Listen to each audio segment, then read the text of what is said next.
사건 발생 위치가 도로인지 아닌지에 대한 여부부터 빠르게 판단하는 것이 중요합니다.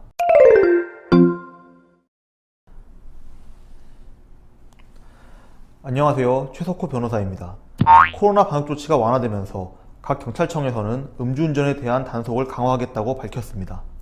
음주운전으로 단속되는 경우 처벌의 강도가 높음에도 불구하고 매일 많은 분들이 음주운전으로 단속되고 있는 것이 현실입니다. 저희 법률사무소에서도 무면허 음주운전, 2회 이상의 음주운전 적발, 음주운전 후 뺑소니, 음주운전으로 인한 사고, 군인의 휴가 중 음주운전 등과 같이 여러 사안에 대하여 상담을 진행하였는데요. 쉽게 접할 수 있는 사례로 설명을 해드리도록 하겠습니다. 의뢰인은 집에서 친구와 함께 술을 마시고 있던 중 한 통의 전화를 받았습니다. 의뢰인의 아파트는 주차 공간이 협소한 탓에 이중 주차되어 있는 차가 많았고, 이날도 역시 이중 주차로 인하여 급하게 차를 이동해달라는 전화를 받게 된 것입니다. 집에 있는 모두가 술을 많이 마셨기 때문에 따로 부탁할 사람이 없어서 고민하던 중 잠깐 이동만 해주는 거니까 라는 생각을 가지며 이동 주차를 해 주었습니다. 그러나 술을 많이 마신 탓에 정신이 혼미해진 의뢰인은 다른 차량에 접촉사고를 발생시켰고 어쩔 수 없이 신고를 하여 사건을 처리하게 되었습니다. 그 과정에서 음주 상태에서 차량을 이동했다는 사실을 경찰에 알게 되었고 음주 측정 후 면허 취소 대상이라는 통보를 받게 되었습니다. 이에 억울한 의뢰인은 상담을 요청하게 되었습니다. 우선 음주운전의 경우에는 사건 발생 위치가 도로인지 아닌지에 대한 여부부터 빠르게 판단하는 것이 중요합니다. 혈중 알코올 농도에 따른 가중처벌 및 면허정지 또는 취소와 같은 행정처분과 관련해서는 도로인지 여부에 따라 법 적용 여부가 달라지기 때문입니다. 의뢰인이 운전한 장소는 아파트 안에 위치한 주차장으로 불특정 다수 및 차량의 통행을 위하여 공개된 장소가 아니라 거주인의 주차를 위한 특정인이 이용하는 곳이라고 볼 수 있을 것이므로 도로가 아니라고 판단될 가능성이 높습니다.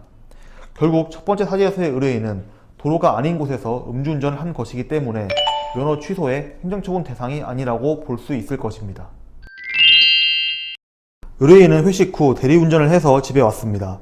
집 근처에 도착했을 때 시간은 매우 늦은 시간이어서 의뢰인은 대리기사분께 말했습니다.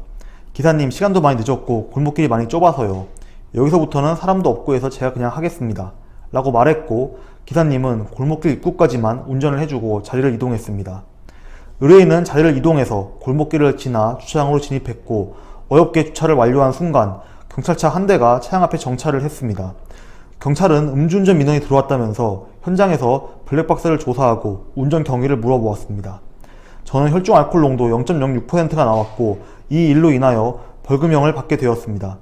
집 근처에 다 도착해서 마무리 겸 잠시 운전한 것인데 이 신청이 가능한지 궁금합니다. 이 경우도 마찬가지로 골목길이 특정인을 위한 장소인지 혹은 불특정 다수의 사람이나 차량의 통행을 위한 장소인지에 대해 판단하는 것이 중요할 것입니다. 결과적으로 이번 사례에서의 골목길은 도로에 해당한다고 볼 가능성이 높습니다. 결국 이러한 사안에서는 혈중 알코올 농도에 따라 처벌 수위가 달라지게 될 것인데요. 의뢰인의 경우에는 혈중 알코올 농도 0.06%로 면허 정지의 형사처벌과 1년 이하의 징역 또는 500만원 이하의 벌금을 내야 하는 법 규정이 적용될 것입니다. 음주운전에 대한 처벌은 점점 그 수위가 높아지고 있습니다.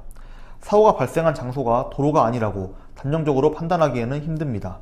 도로가 아닌 곳으로 인정받기 위해서는 설치 목적, 현황, 관리 여부 등 여러가지 확인 절차가 필요하기 때문에 도로 여부에 따라서 대응 방법이 달라질 수 있으니 반드시 음주운전 사건의 전문 변호사와 상담해 보시는 것을 추천드립니다.